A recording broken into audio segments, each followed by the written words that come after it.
So when you wipe out not having exposure to STEM or the sciences, you're not even giving children the chance to actually be able to choose those pathways and different things they actually would have went into.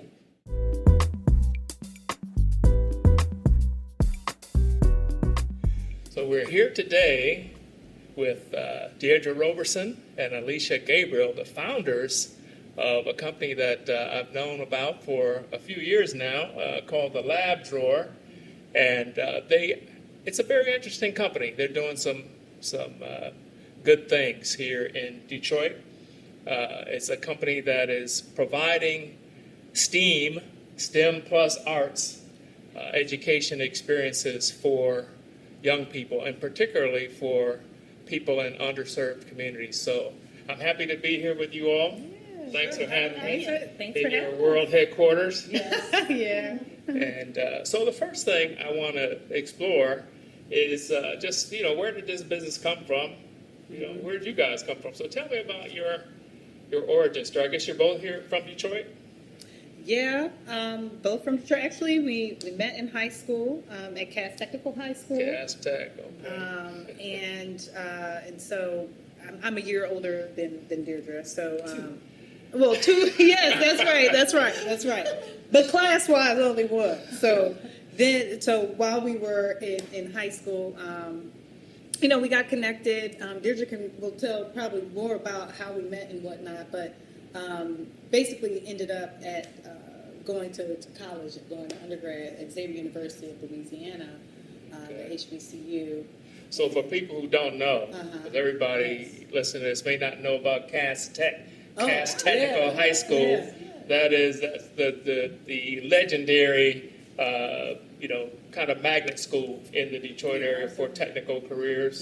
People who are interested in technical careers, and I think you have to test into that. Yeah, you have to test to get in there, and you actually declare a major while you're there. Okay. Like you already are on some type of track. So, yeah.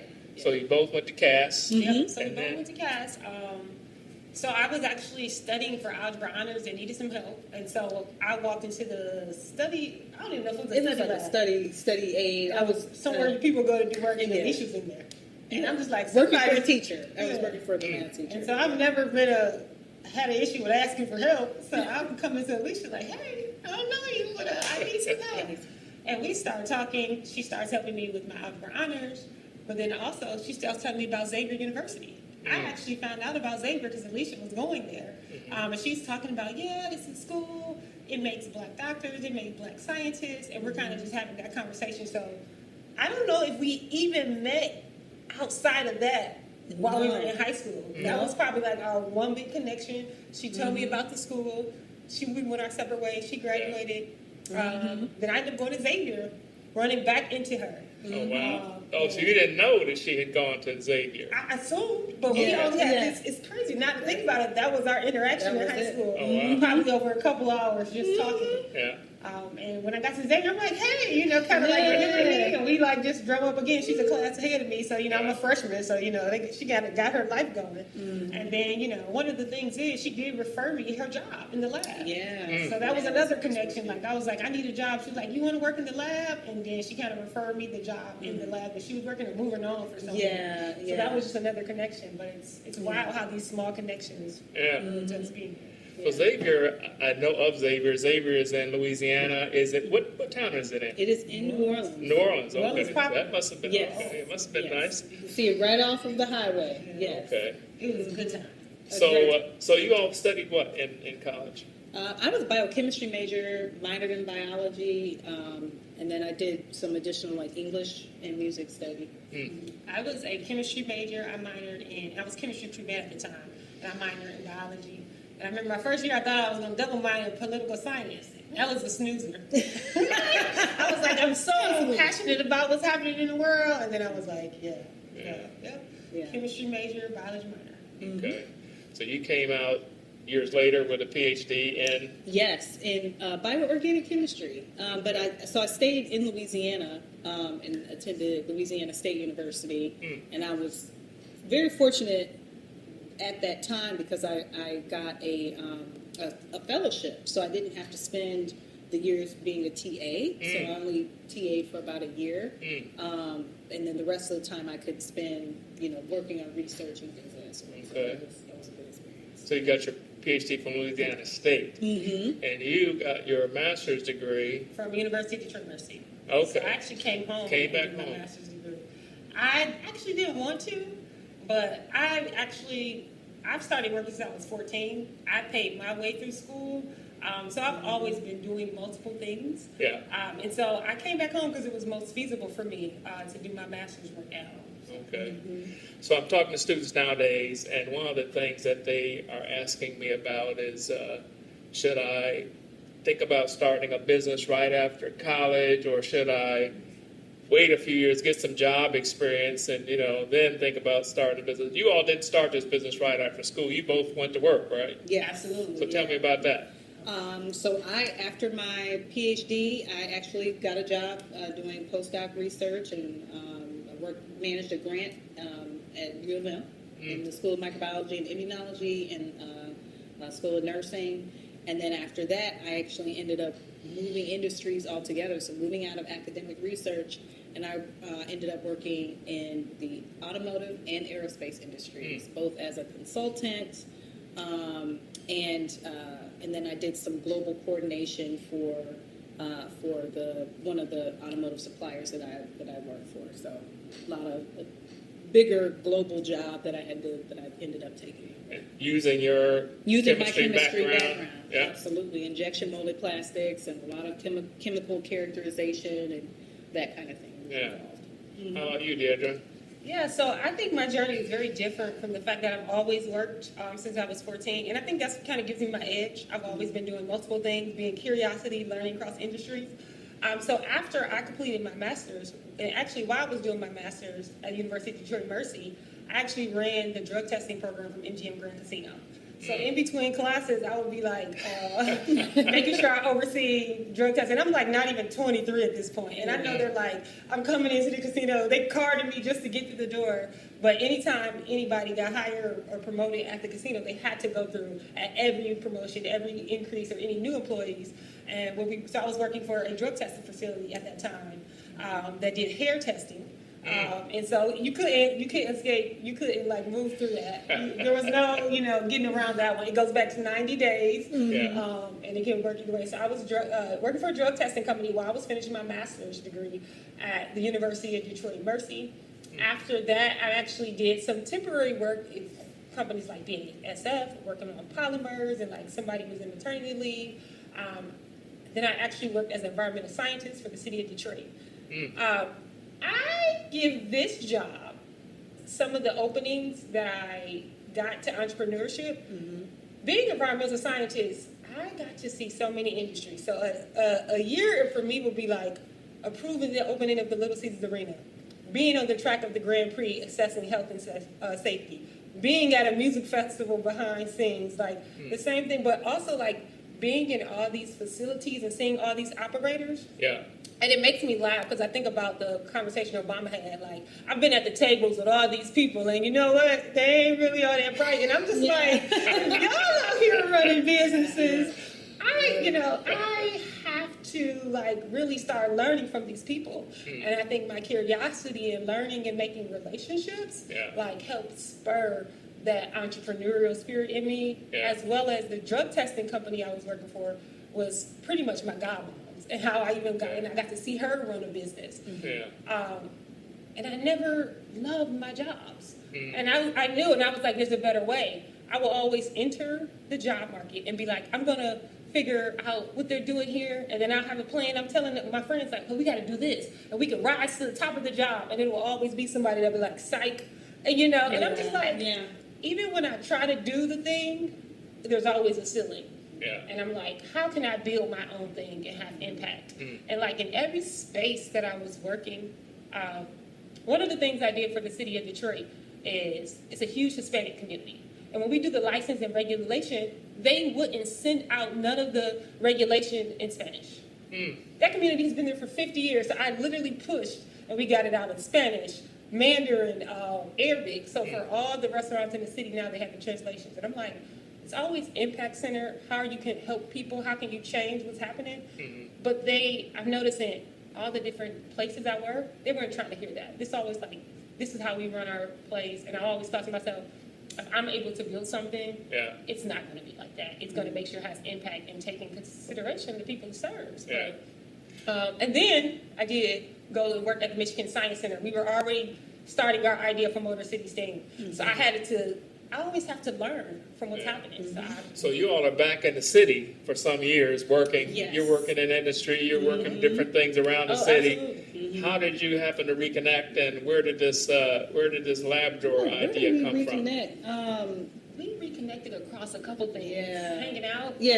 Hanging out. Actually, a couple friends came to visit from Xavier, came up to Detroit to visit. And I think that, we started talking about how our jobs were going, right? And, just kind of understanding and being very aware of who we are in these spaces.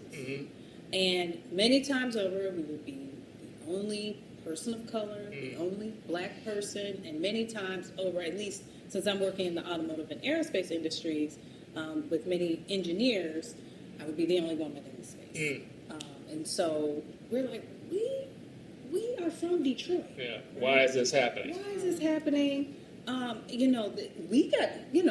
We were aware that there were possibilities, other possibilities, I guess. And also, I'm sure being at Cass Technical High School was part of that. But it's, that was a big point of contention for us, right? How can we make a difference, and how can we, what are the ways in which we can do that? And How did you feel being, the only one in some of these spaces? Did it make you feel lonely? Did it make you anxious? Did it make you mad?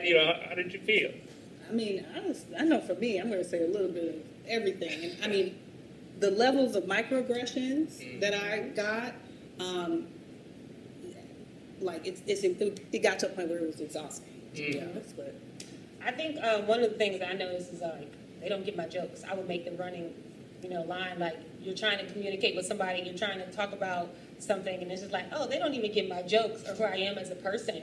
So how can I really communicate and really be in this space without people getting to know me? And I'm pretty honest and authentic about who I am and where I come from, and I'm never trying to hide any of that. But also still show up to work like, hey, your voice matters in the work that we're doing here. So it was always interesting. I don't think it wasn't discouraging, but it was just like, it has to be a better way. That's the thing I keep playing in my head. It has to be a better way. yeah. So is it accurate to say that you still had a love for the technical side of what you're doing, the love for chemistry, love for biochemistry, whatever, but not so much for the environment that you were in? Right. Absolutely. And it's even funny you bring up the environment, because the lab where actually I recommended that Deirdre work in, we would go in there, we'd have music blasted, we're kind of like dancing, it's like a totally different environment than what you would expect for an organic chemistry lab, right? And we did cell studies and all these other kinds of things. And that just isn't the space. Those are not. You mean that was when you were at Xavier? Yes, at Xavier. Yeah. And being in a chemistry lab, I will say though, it really helped build the technical foundation. But none of it taught me how to be an entrepreneur. None. And that's just it's just like my skills from an entrepreneur had to come separate from that. It taught me how to go and work for somebody and build in that world. And I think at the time, entrepreneurial, endeavors weren't as big as they are now. Yeah. At least they weren't being told to us at the time. As millennials, we were being pushed into the workforce. And I think you really had to push against that to kind of carve out our own path. So how did the lab drawer get started, or even I guess Motor City STEAM was related to the lab drawer? How did you get started in this STEM education field? So actually, I was kicking it around with a group of friends and was like, hey, we're all working in industry, we all have STEM backgrounds, but the reason that is not a lot of us in these fields is, because we don't have access to this information at an early age. We went to Cass Tech. I got to do organic chemistry in high school. That's not normal. And so when we're showing up in these spaces and we're saying there's not enough of us, like, how can we change that? So we brought a group together, and I remember it was me, another young lady, another guy, and I'm like, well, do you guys know Alecia? And so I was like, she needs to come out to this too, as we're all brainstorming on what we should do. So we all pretty much started brainstorming, and so much depth to that story, but at the end of the day, it was me and Alecia left. We was really ready to move on and do this work. And that is how Motor City STEAM came about. And you were both working, Still working. jobs when you started Still that. working. Okay. Absolutely. So tell me about Motor City STEAM briefly. So Motor City STEAM is our nonprofit. We started that first. We didn't know which kind of business we were building. We just wanted to do good work.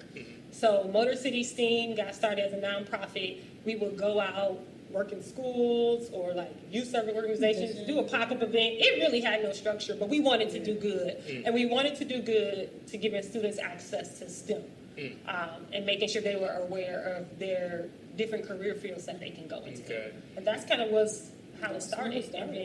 And you didn't have the kit product at that time. You were just No. going out doing lessons and Yeah. trying to inspire people and inform people about STEM. Correct. And so, the kit portion came later because as we were going into these spaces, we would go to schools that maybe the sinks weren't working. Or we would go to places where, obviously there might be some kind of laboratory space, but there are no beakers, there are no pipettes. So when we talk about STEM and when we talk about STEAM, we're talking about giving students access to real, tangible, scientific equipment, right? And, I use this term, and it's not that you can't learn science or you can't learn things this way, but honestly, students need to go beyond and need to have that experience beyond plastic cup, paper spoon, whatever that kind of science is, right? So we want to do something. We wanted to do something bigger than that, which is how the lab drawer came about. It allowed us to create a tool that we could actually take into these spaces and give students all of the tools that they needed to really adequately expose them to STEM and STEAM careers and STEM and STEAM in general. Okay. So you came up with this STEM learning kit, STEAM learning kit, right? And there have been other STEM learning, companies and kits and so on. How is this different? So I will say there has been others, but when this kit originally came together, we were early. And I think that's something you have to do as an entrepreneur. One of the reasons we even got on this model, I was able to go to a sub-summit at the time, and it was launched, and it was here in Detroit. The Subscription Box Summit is what it's called. And I'm sitting there like, oh my God, this is a model like that we can use. And this was before we all had subscriptions for everything. Like we were still early on that. And then, so I remember actually sitting in the coffee shop downtown on Woodward, and I designed out our first rendition of the box. And it's like everything just fully designed. That's actually the original we were talking about earlier, is one of the original ones over there. And that was the original box that was designed out. And they were like, how do we package this and put the STEM materials in that? So that was kind of like, okay, now we have a product to actually take it in. And then we were like, let's start testing it out with students and let's start getting their feedback on it. Because we knew, like, just because we thought it was designed and thought it would be cool, we didn't know how it would function in the market. And so at that time, it wasn't a lot of STEM companies out. Right. Still When was this? 2015, when I designed this box out. 10 years ago, more than 10 years ago. Yeah, so it took time before we got momentum. And you were still working at that time, both of you. Absolutely. Okay, so this was, so you would do your job during the day, and when would you do this? At night or weekends, I built this in a coffee shop in the evening next door to my house. Like just sitting in the coffee shop that's how, but you have to work on things like that. Yeah. The updated, the websites, like all that got built after work, So I was just very like, if I knew how to learn something, if I could learn something, I'm going to get it and build it and not wait for anybody. And so like those things will happen. But again, we were early. And so we had made $1. The Lab Drawer LLC didn't even exist. Yeah. Right. Like that was just us trying to figure out Yeah. what we were going to do. So what happened next? Well, let me back up before I get into that. So give me an example of a kit, maybe one of your favorite early kits. That what did it do, and tell me about it. Well, I'll just no. Well, I think The traffic light. Oh That's a good one. that was a good one. Okay. So that particular kit, we were kind of, how do I say? So Alicia was turning into always over the curriculum design. Okay. Okay. Yeah. I'm product design, so she was. So that, yes, absolutely. And so that, what essentially I was curating was an experience so the students understood Garrett Morgan, who of course invented what we know is the traffic light, or at least the concepts behind it. Mm-hmm. And so students actually had to use chemistry, so they made conductive dough and different types of dough to connect wires and connect LED lights to try and create this traffic light and light up using dough, right? And not using batteries or anything of that sort. So that was one of our really early kits. But now, with all of these ideas and things, because at this point we've probably created over 100 kits, right? Wow. But we have some really popular ones that folks have purchased, and some of the youth serving organizations have purchased. Like, we have an Understanding DNA kit. You make an artistic model of DNA, and then you extract DNA. What's the most popular one? What's the hit parade right now? Oh boy! I think it's between two. I Okay. think our Understanding DNA, I know. when they build the DNA model. Is that the one I did where you had the colored things that you can eat? Yes. That one was created for a couple of reasons too. We got the kids' feedback, so we gave them a little something they could make and they eat. Yeah. And then the next half, you couldn't eat nothing can't from it. It was eat like it was a lab, and you extracted DNA with ethanol. Yeah, So we were like, we got that out y'all system. Don't So drink next this. week, You're right. So next week, you will not be. And it's like our entry, like how you reel them in. Yeah, Like, exactly. But I think that one, and then our brain hack. Our brain kit. Because they love Yeah. working with circuits. It's an electrical circuit. They understanding how series and parallel circuits work. And so, I also am aware that a lot of the art for this kind of thing is balancing the instruction with the maintain the interest and engagement and fun aspect. And how do you accomplish that? Well, I think it's easier to do, obviously, in person. So many times people do request us to be there. But one of the ways that we do it is every kit actually has a QR code that takes you to an instructional video so that you can actually work hand in hand and also get some additional background and get the additional facts around what the background is for this particular experience and things of that sort. And then I just think too, us being artists, my background in music, Deirdre's background in design, I think all of those things really contribute to the development of the kit. They contribute to to students also kind of being able to come to us and talk to us and kind of express their interest in going into STEM and STEAM and things of that sort. So I think it's quite a few things, but we always incorporate some kind of artistic component into everything we do. And honestly, that's really important for students to feel like they can actually still be a scientist, but also they can be artists and see how those two worlds go together. Okay. Yeah, so where did this name, the lab drawer, come from? So it actually came when I was designing the box. Yeah. So that's the box there? This is one rendition of the box, but it actually came and I was Can you like, bring it over so we can get it on?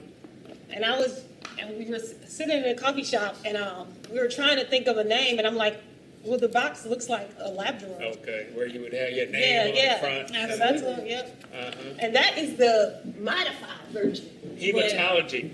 Yes, that's the hematology. But this is where we came from. Okay, that's the prototype. This is, yes. That might be an OG box. Yes, actually, it says prototype on it, which is funny. This looks cool though. It's like, Yeah. it's already probably costs more to make something like that. No. That looks like wood, I guess. Yeah, so that was the whole play on it. Yeah. Both of them. So, and then couldn't come up with a witty name. It was just like, let's just call it the lab drawer. Like, why don't we just call it what it is? Yeah. Like, Yeah. And Yeah. that's just kind of where the And name it came took from. off. So, Yeah. and so like the kits look like lab drawers. Yeah.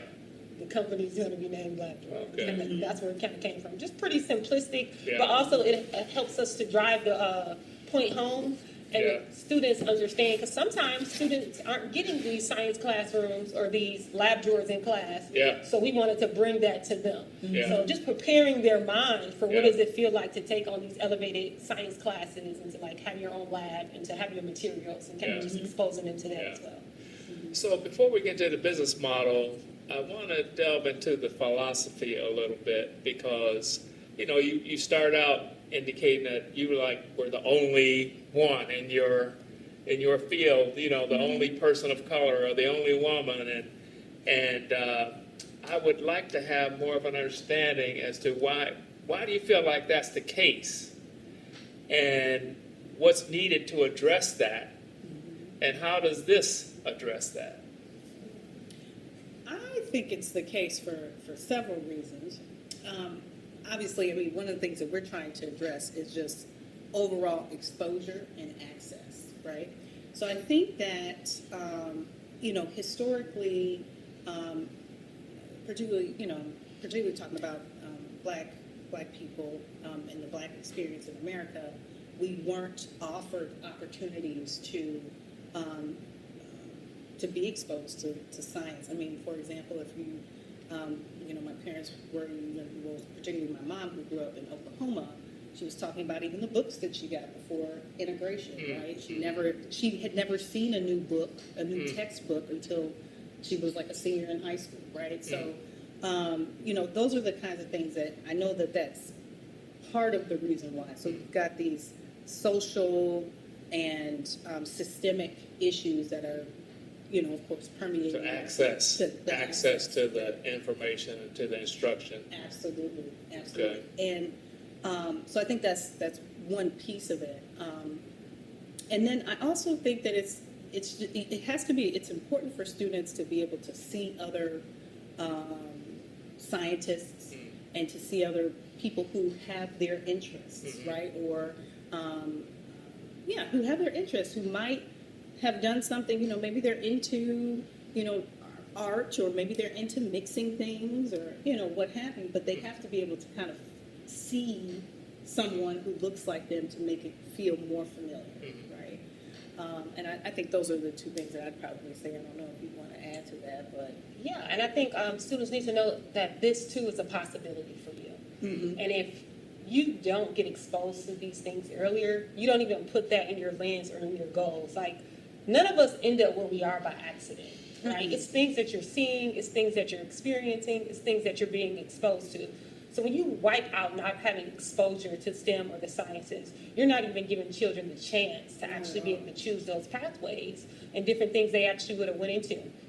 So the importance of the lab drawer is that we bring that to them at earlier ages. We're exposing them to a multitude of careers. We're letting them see scientists that look like them. We're letting them learn about scientists that look like them and experience and understand what they built and how they contribute to this world and society.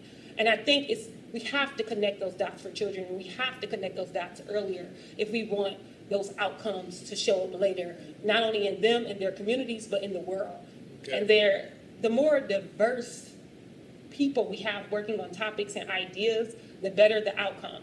The better cities that exist in the world are diverse. Like, all this feeds back into, if this population of students are being educated, it only makes us all better as a collective. It's not that we're just targeting or we're leaving anybody out, but we're making sure people are not left out. Yeah. We're making sure people are included.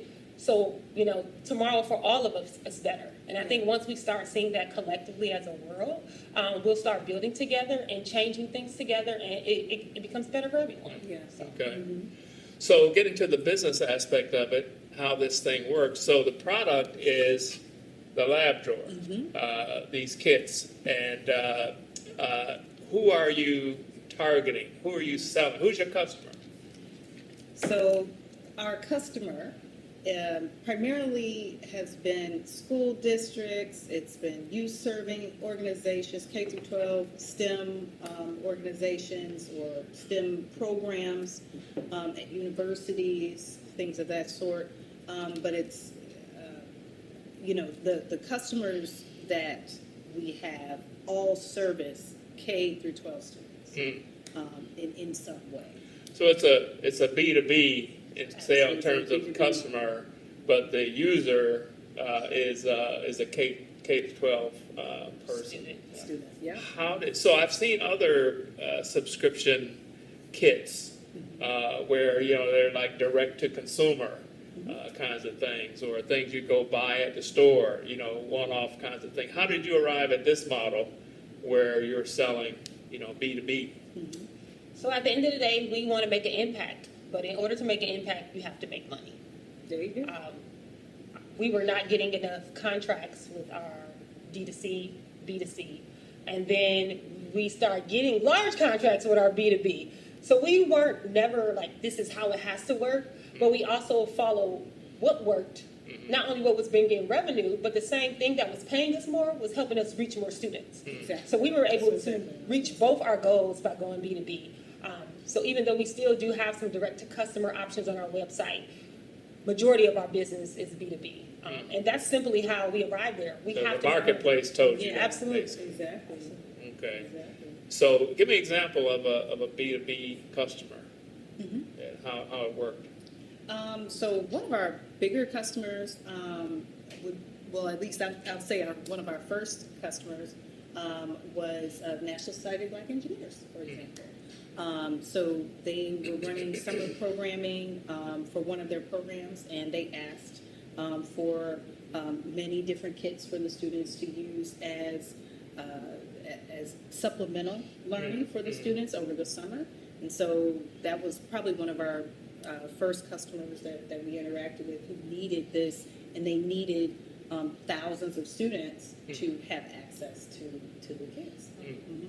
So you are basically enabling them to deliver this instruction to the young people. Absolutely. And if it's a STEM organization, sell is even easier. It makes the connection, it's much easier. They understand it. It's not as much as, hey, can you explain why this works? It's like, oh, we would love to have this add on to our programming. But the other thing is that some organizations aren't equipped for STEM. And so that's a bonus for them that we're pretty much packaging this up in a kit. And it's like, even though you don't have sciences there to teach your students, now you kind of do if you give lateral kits. Right. So that's another cool component of the kits going out with youth serving organizations and nonprofits. So how does this work on a day-to-day, week-to-week basis? I mean, somebody has to develop what's in the kit. You got to build a kit. You got to source all the stuff, do the operations. You got to ship to these, 1,000 kits to so and so.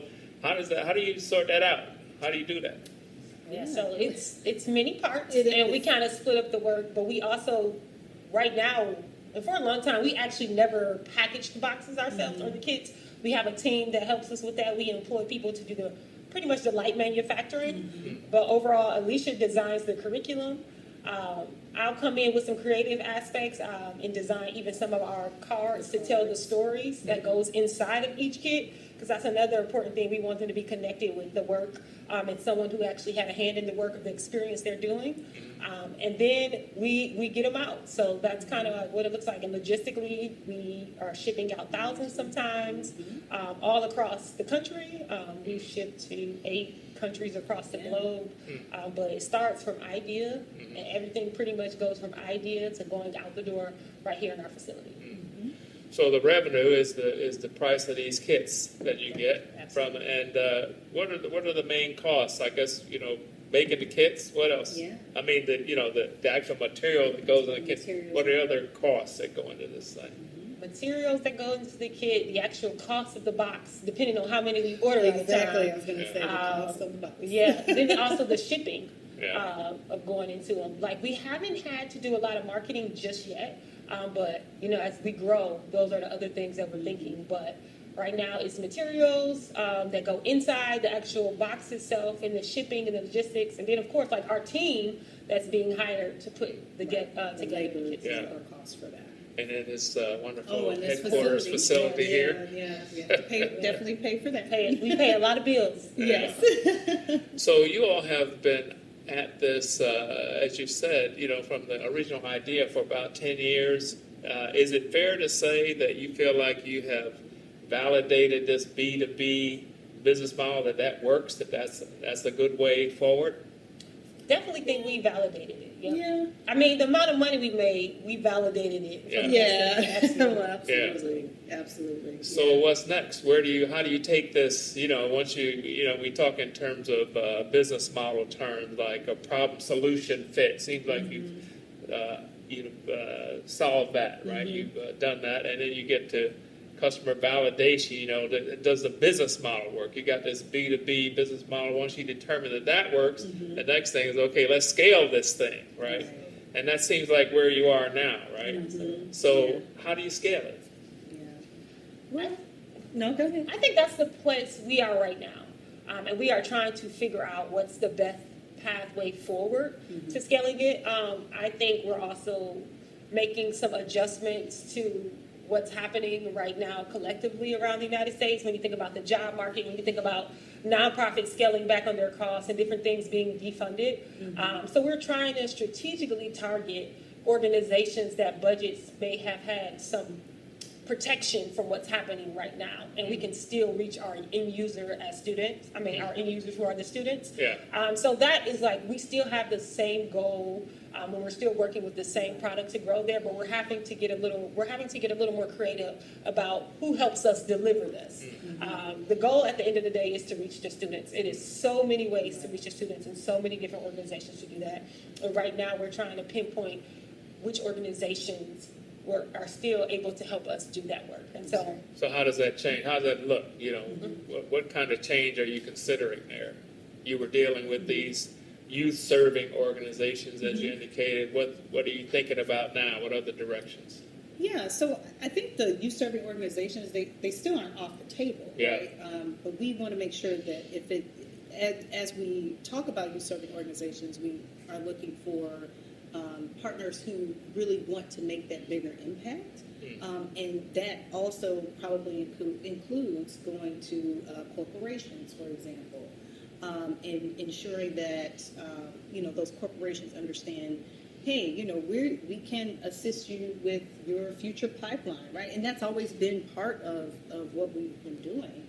But we can help you with these things in the future as you're preparing to do those things and as you move forward as a company. So I think getting corporations on board, also keeping still those youth-serving organizations, and still even leveraging some of the K-12 STEM programs at universities and things of that sort. So it's not that none of those folks are off the table, right? And I think that's important because we are still trying to get to the youth, right? We're still trying to get young people interested in going into STEM and STEAM careers, and that's the full stop there. And I think that there are so many different synergies around the at least the impact that we all want to make, that we can definitely help them do that. So you started this in order to have some impact on young people, particularly underrepresented people, young people who are underrepresented in this field.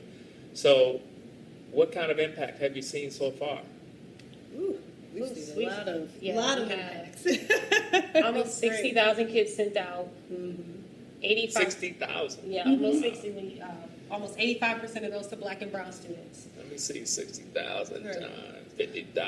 It ain't quite $50. But also, we created an internship program with some of our students who are volunteering on our nonprofit arm. They started working with us from the 9th grade. They are now away at college. They've been able to work with us here in our space, understand entrepreneurship in the lab. And now these students are on, full rides or in college, majoring in STEM careers. They're at Spelman majoring in pre-dental, or Yale math majors, North Carolina A&T. And these are students that work with us for almost 5+ years.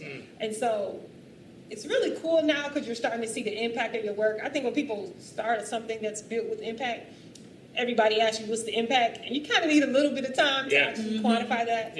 And I think now we're coming back with real data, real facts, and real proof. That's helping us understand the work that we're doing and the impact that it's having on our students, and even how we're seeing their minds open up Their parents are even telling us some of those same things about, entrepreneurship. We're going to see them volunteer serving students on their campuses. We have a couple of students that are one of our interns at Xavier, which is our alma mater, and they're always coming back to us asking for letters of recommendation for something. Yes. So it's actually built out an arm of our company we didn't even know that was going to exist with the internship program and also the continuing mentoring of our students. Yeah, So, and it's really cool. I think too, just to add to some of that impact, right? So we're still doing programming, right? And we're still shipping out kits. And so we have always looked at impact as not just, okay, we got the number of kits out, but also are you actually learning things? Are you feeling more feeling more confident in your identity around STEM and STEAM? And so those are all, we know now we can physically see that, but even now today, we see an average of 33% increase from getting a lab drawer kit and engaging with us to post, right? There was a 33% increase in knowledge over that time span. We see increases in STEM identity and STEM belonging, right? Like we're talking about 6%, 16% increases between belonging and identity, right? And just in them seeing us and engaging with our kits and the things that we do. So, it's the impact that we're seeing. We actually, everything is happening in real time, and we're still seeing these students who were with us 5-6 years ago, and seeing what they're doing in their STEM majors. So you see a direct impact, and then you see this overall community impact. It seems like the challenge is to, for lack of a better phrase, to change the cultural approach, change the view of this field when there's so much emphasis on sports and entertainment and changing what young people see for themselves, as you said earlier. And from the beginning, you have always talked about not just STEM, but arts, STEAM. And so how do you see that playing into, how do you see the arts enhancing this STEM education? Many different ways, but, as practitioners, if you will, of our art as well, that we are very, very proud to continue to do and are actively doing. One of the things that we always bring up is that being an artist actually makes you a better scientist. There's actually data that came out of Michigan State about this. It's so important that students understand that science and arts go better together than apart, as we say. So we want students to understand you can be an artist and you can be a scientist. You can be a musician and you can be an engineer, right? These are all things that are very, very, they help you be more creative. They help you come up with better experiments while you're in the lab. All of those things help you be more innovative, right? So those are all things that I think we try to help students understand. Yeah, and also the importance of merging those worlds and creating new things. So one of the things that my art helped me build was my other company, Melanin. And then I was asked to speak by the Association Advancement of Science. And that's how we got our first 6-figure deal from National Society of Black Engineers. Because they asked me to speak about that company. So me using that arts background to build out a company around STEM and the arts, a design company, literally opened the gateway for hundreds of thousands of dollars to then bring back to the lab drawer and kind of help build that early infrastructure. So if I would have ignored that part of me, that contract might not even exist. And that was just so important to the early days of the lab drawer and building this space. And that actually allowed me to come into the business full time for a year to help to build out the infrastructure to make sure it had legs and make sure it was a viable business. So the artistic part of me also always helps me to think creatively and innovatively, but also helps me with problem solving as well. And so I think when you really just dive into all of who you are, it really helps you build a company. And And it actually keeps me above the trends, just one step ahead. And so I think if you're not always chasing what's next and you're actually building something, you don't have to worry what's coming up behind you because you're kind of staying ahead. And I think my artistic side always opens that up to me because I'm always experimenting. I'm always curious. I'm always, thinking about what can I create and build and how can I bring these worlds together. Yeah. And I think if we encourage all our students to do that, that's how you get innovative products on the market. That's how you get a laboratory kit. That's how you get these things brought to life and understand that you don't have to operate in one area. It's the intersection of those areas where a lot of amazing things happen. And I think we want our students to know that as well as being an outlet as well. Going to school for STEM is hard. That's just what it is. It's not going to get easier. And it's like you have to still be whole when you finish so you can actually have something to give to the world. And I think sometimes diving back into that artistic piece of who you are allows you to, refill your cup. And I think that's important. We want our students to know that it's not just about how you rate on your tests and your exams, but it's also how you can express yourself and get that energy out as well. That's super important. Yeah. So we're sitting here 2026. I don't want to date this necessarily, but it's 2026. And 2030, where are we going to be with the lab drawer? What's going to be happening? Well, 2030, we need to be a $5 to $10 million company. Okay. That's all? At minimum. At minimum. Right. I was going to say that's a big range. But at minimum. But also, when I say that number, and we've already kind of laid out some numbers, just imagine the impact there too. I think they go hand in hand with the work that we're doing as entrepreneurs. So what does $5 to $10 million in revenue look like? How many students can we really say we have touched if that's what's happening in a year? Yeah. And then even in 2030, it's crazy. It's only 4 years from now. Yeah. But also, how many of our students will now have graduated college? We have another set going out into the world. And as much as, everything is like scale fast and build fast and do all these things, we've really been doing with intention. It's not scale at all costs. It's scale, but also intentional with how we scale and what we build. Right. And just continue to see our students and how we can assist them. And go on a comprehensive company. We were looking at some data and some numbers. Just since 2020, we've seen in the summer we've probably mentored 224 young ladies who have come through Since 2020. Since 2020. Wow. And many of those have gone on to STEAM careers. Yeah. So and that number, obviously is going to increase, right? Yeah. Organizations a lot of times, I'm sure they don't think about things in the way that we're thinking about the level of impact, right? Because we see the capabilities of these young people every single day. Yeah. Right? We see that they want to build things that solve the problems that they see every day. We see the things that they want to do. We see that they are super creative and have all these wonderful ideas. Who knows where this goes, right? Yeah. But I think there's, 2030, we will definitely see some impact. And I want to say, if anybody's watching this, if y'all looking at a company to invest in, Yes. the lab drawer, And you're looking to make real impact with your dollars and help build the workforce of tomorrow, the lab drawer is where you want to put your money. Absolutely. Well, keep people aware of how they can participate in that as absolutely. if you develop the offer. Yes.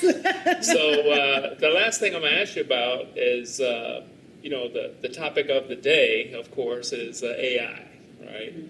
And I'm curious as to how you see AI affecting all of this and affecting this population that you're dealing with, and how does what you're doing help them to deal with that? I feel like we have so many things to say about AI. The first thing is, where we are with AI. I think the gentleman from NVIDIA said that we've reached like the AGI because, right, here's the reality. I understand where this perspective comes from and where the data is coming from. So I'm not going to say that, in his opinion that's not true, but the reality is that when all the tools that we use for AI, you still have to ensure that the information that you're giving to it is the best information that you can. You still have to train it in all of these things. And I think in dealing with a physical product, right, in dealing with us as, instructors at times or with our team, that interaction with the physical piece and the personal piece, I think that is not going to change at least anytime soon, right? Students still need that hands-on, and really all people need that a hands-on, tangible way to get interested in things. And so I don't,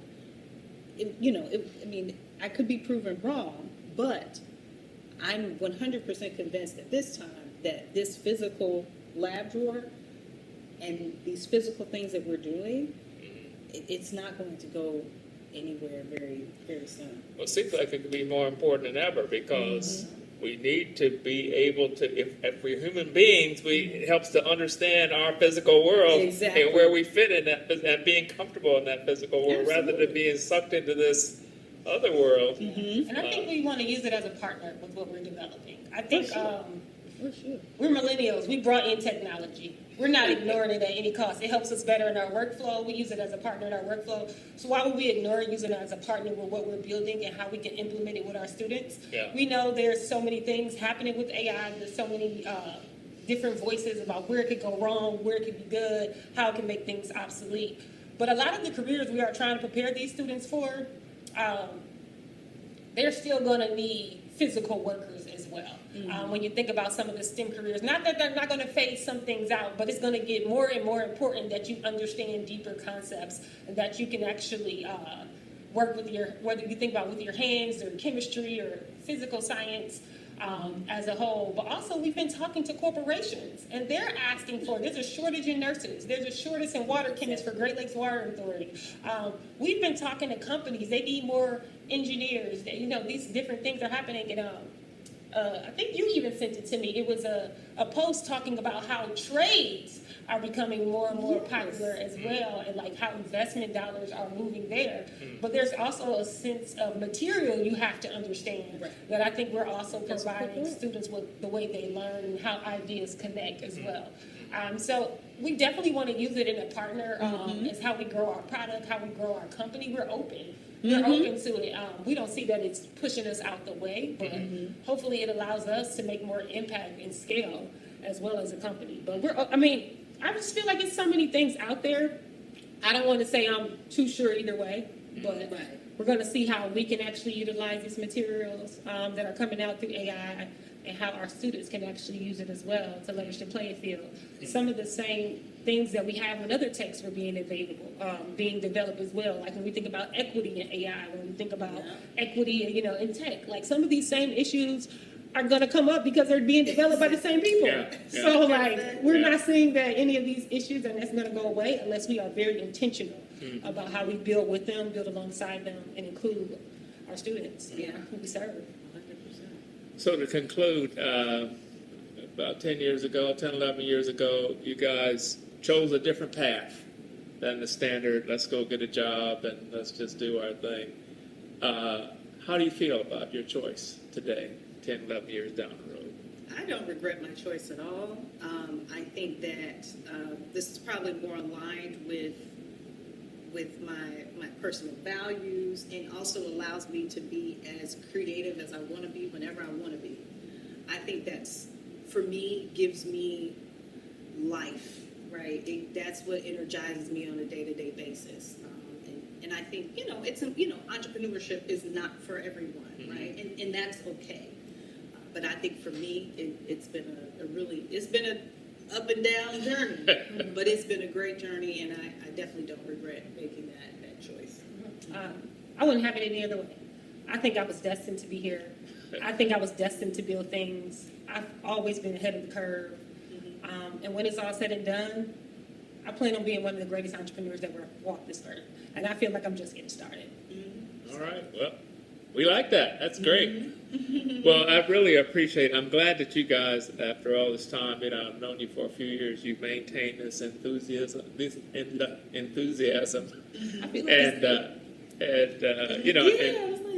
you have the path that you have laid out that you intend to follow. So, thank you so much for taking the time to do this, and I learned a lot, even though I have known about the business for some time. I've learned some new things here. So thanks so much, and best wishes for continued success. Yes, we take all the blessings. Thank you for having us. Thank you for having us. This was great. So this is our DNA kit, and it consists of a couple of different experiments, but I do want to make a couple of highlights here. We've got our lovely periodic table of elements. That's the first thing the students look at as soon as they open the kit. And then there are our instructional cards. So this is our Understanding DNA cards. Also, we include a card about a scientist that contributed to the field. In this case, this is Dr. Marie Maynard Daly. She amazing, really the first Black woman to earn a PhD in chemistry in the United States. And actually, her work was referenced by Watson and Crick in the discovery of the structure of DNA. So, very important person that contributed to science.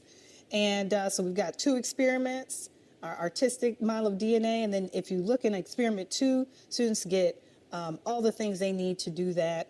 They get their graduated cylinders, they get beaker, pipette, all kinds of things, centrifuge tubes, all kinds of things to really help them get excited about working in a laboratory experience.